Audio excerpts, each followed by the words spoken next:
Okay, in a different video of mine, we went through some spinal motions in this slightly internally rotated hip position.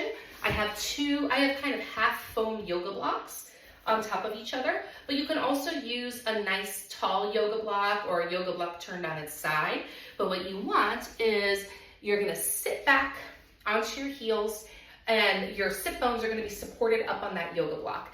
This can be a very comforting position for your body because it just aligns your spine a little more easily. You feel those grounded sit bones, head is a helium balloon, and it just can help put you into your body. So we're here. I have another video on the spinal motions, but now we're gonna go into some shoulder and shoulder blade movements that are just easy to do here and they feel good. So the first thing I want you to do is put your hands on your shoulder and I just want you to rotate. We're just gonna do 6 times in each direction. Now your head this whole time is gonna stay relaxed, neck long, okay? I'm a terrible counter when I talk, so you just do your thing and I'm gonna reverse. And you might get some creaks and cracks. Sometimes I do in the morning. What you wanna make sure of is that you're having the idea of rotating the ball of the ball and socket joint, right? The ball in its socket. I don't want we're not doing this. We're kind of staying long and in our carriage and we're just rotating that ball in the socket. It's really good for your lymphatic system in the morning as well. So then once you do 6 in each direction, I want you to take your hands and I want you to bring forearms in front of you and then open. So we're just gonna do 6 times there.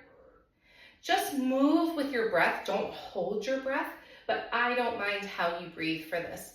Your neck and head is staying in one position. We're not rounding the whole body and we're moving from those shoulder blades. So they're moving forward, then they're moving together, moving forward and together. So do about 6 of those, which you probably have already done. Then what I want you to do is you're going to bring your hands behind your body and the back of your hands can be resting on your sacrum or they can be up higher if that's more comfortable, but down low drops these shoulders. So I just want you to be in this position here and I want you to move your shoulder blades back, right? So your elbows and your shoulder blades are reaching back. Now here, I want you to make sure that you didn't roll forward onto your pubic bones. So ground those sit bones up nice and tall, and I want you to take 4 breaths. When you're here, you're going to feel your breath filling this part of your lungs, these upper lungs. So as long as your shoulders aren't rounded forward. So we're in this open position, okay? And we're gonna take 4 breaths. Don't be afraid of that restricted feeling in the front. It will help to open up. So I want you to feel like this expansion into behind your sternum, your breastbone, and then relaxation with your exhale. So take 4 of those core breaths. You're probably finishing up. Good. Now to come out of this, I want you to reach your arms low, palms are back, and we're reaching. So we're not, just hanging out. I want you to find that extension like you have lightning through your fingertips and you're throwing it somewhere. Okay, and so we're gonna keep them there and we're going to actively come behind you. Maybe you touch your glute, maybe your hip, and then we're going to reach out to the side. Okay, shoulders are staying where they are. We are just activating those elbows.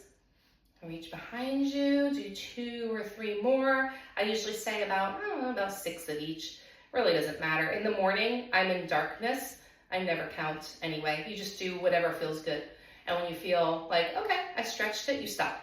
Now I want you to turn your palms. So now they're facing forward.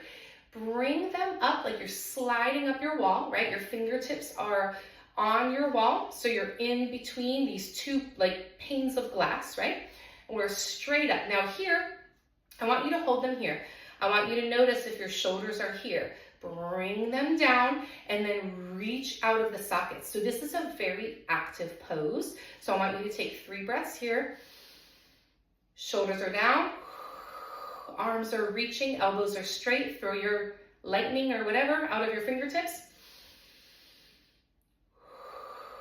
Stay tall, even when you exhale. Be really tall to the end of that exhale. Whoop, my arms were going forward. Make sure yours are not, mine were. Good. Now pause here, and I want you to slowly bend your hands to touch the back of your head. Again, noticing, are we doing any of this on one side or both sides? We're staying down, really down, and then we're reaching up in the star position. And we're bending, and we're reaching up in the star position. If you're doing this properly, you're gonna feel work in your shoulder blades, shoulders and shoulder blades. If you feel nothing at all, maybe try to really lock in and try to find that gapping, that reaching out of the shoulder joint without elevating your shoulders. Good, one more time. Good. Last thing for the shoulder blades is I want you to reach, I know you can't see my hands, but reach straight out. Actually, I need to show you one of my hands. Reach straight out to the side. Now here again, we're not doing any of this. We are tall, shoulders are down, okay? So we have that whole like dancer's carriage.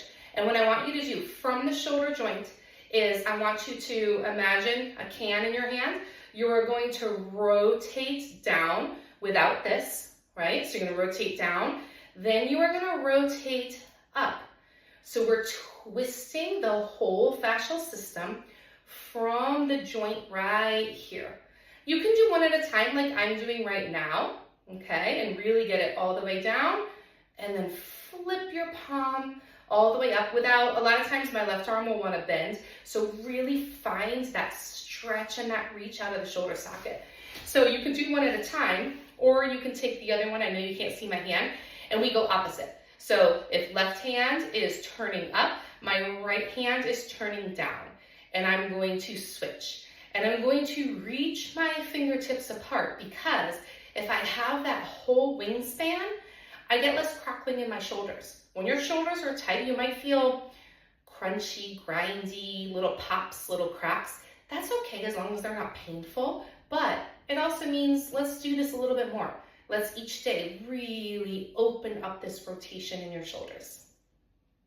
All right, so just a few of those. And then you can be